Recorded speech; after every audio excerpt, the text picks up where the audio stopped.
So why was winning the national championship so personal for Kirby Smart? I mean, he was the head coach. That'd be where I'd start. But he told Mike Krzyzewski, the coach at Duke, during an interview or a talk, whatever you want to call it, on Sirius XM, that it was a little bit more than that. It was here's his quote. He said, "I think coming to my alma mater where I played and my wife played basketball, you get to the side of it where it's like really personal," he said. And there was a long 41-year gap between winning the last national championship in football. It just made it that much more special to realize that, I'd done it several times at Alabama, or won several at Alabama, but we had also been denied by Alabama some opportunities. He talks about that a lot. We talk about that a lot. DAWGSTRUCTION's link is down below. Make sure you're clicking on that hardcover, 80 some odd page. Look at the championship dogs. Kirby, that was a huge moment in his coaching career, his his life, I'm sure. I just watching him after the game. Of course, I'm a photographer on the field, and watching him on the field after the game, um, I thought he'd be more excited personally, but I think he probably is just straight up drained. That game, it wasn't like it was some kind of blowout. Georgia won the game by double digits, yes, but it was a nail biter till the end. I mean, when you got to come back in the fourth quarter to win a game, you've really fought your way through it. And having lost to Alabama in 17, 18, 20, and 21, I'm certain there were a lot of doubts that Kirby had coming into this game. I mean, there had to have been. He's a human being. So um, I guess thinking back to the on the field, he was surrounded by so many people, players, well wishers, supporters. That when he finally got a moment or two to just when he was just by himself, that he would just, you know, like there was like a primal scream, a let's go kind of moment. That happened a couple of times. When he got on the stage was one of them. When he got off the stage, starting to head to the locker room, that was another one. In that moment, all but twice, really, Kirby had had to console his guys. You win the SEC championship in 17, you win the Rose Bowl in 17, but then they lost to Alabama at the Dome in 2017 season. They lost to Alabama at the Dome in 18. They lost to Alabama at the Dome in 21. One Georgia person who works for the university said to me, I said, while we were watching the close of the SEC championship game in 21, I said, what is the deal with this thing? It's not like they're worse than Alabama. This team is better than Alabama is, and their response was, we just got to get out of this building. And it's crazy to think of it that way because it's basically home base for Georgia, but as it turns out, that maybe they did. Maybe it was a change of scenery and the whole thing. And that was a moment that was personal for Kirby because I don't know if people realize how important, Georgia is to his family. And I think I'm not an expert on speaking for Kirby. He can speak for himself. But it's impossible to deny that you've got a marriage of two people who have 8 years of letter winning at an institution, who both previously worked at that institution. I remember seeing Mary Beth on the fourth floor of Buttsmere when she worked up there. It had to have been the fourth. They've changed the structure of Butts so many times, but she was there. I mean, and these two, it runs deep, okay? And I mean, I love where I played. I get it. And I think that the frustration and having to hear it all the time, I wonder if he would be a different person, coach, however you want to play it, if they win the national championship in 2007 or 2017, would Kirby be different now? I think he would be slightly.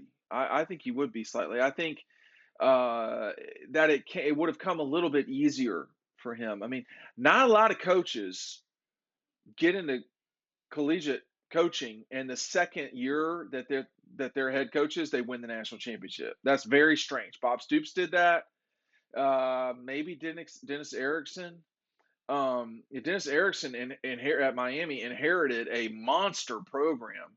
Okay, Georgia was really good too. They had not just won national championships like Erickson had gotten. This would be very similar to what Bob Stoops accomplished at Oklahoma. Of course, that was his only national championship.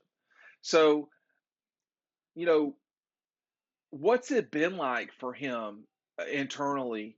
What's it been like for him? And I think that's why it's personal. I mean, you're talking about a guy who is living a lot of his life away from his children.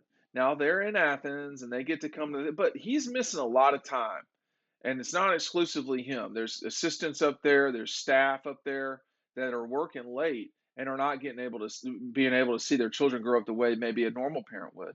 So there's certainly sacrifice there, and that's why it's personal too. But um, you know, having been in this industry for so long, and Kirby not being the head coach the entire time, you naturally hear what he was thinking about Georgia when he was out at Alabama.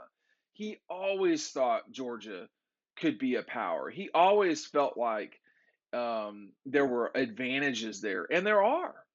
And so I'm sure it was painful, I guess, sort of a weird, painful kind of thing for him to watch as Georgia spun its wheels in 2010 and 9, or to see what happened really in 15. I mean, 15 was a disaster. So, but this is it's not just about Georgia. It shouldn't be for Kirby, but that's a lot of it too. There's just not a lot of coaches that are at. You can't tell me Dabo loves Clemson more than he loves Alabama. I mean, he does. There's no way. He played at Alabama, so maybe Nick loves Alabama more than he loves Akron, or I can't remember where he played, Toledo, one of the two. But uh, that this is just like I think for Ed Orgeron, Kirby, this is his home. And it's hard to separate that, and that's good and bad, I think, sometimes. I mean, it's not always great to have someone who played there be your coach. I mean, Ray Goff, I'm certain, is passionate about Georgia. He also knows that it's not that simple. So I think for Kirby, it's personal on a couple of different levels.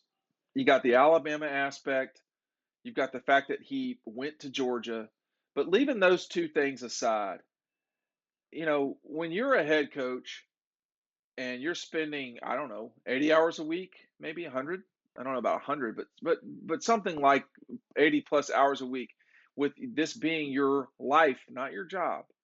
Um, of course it is deeply personal to have success and to slowly build something along the way.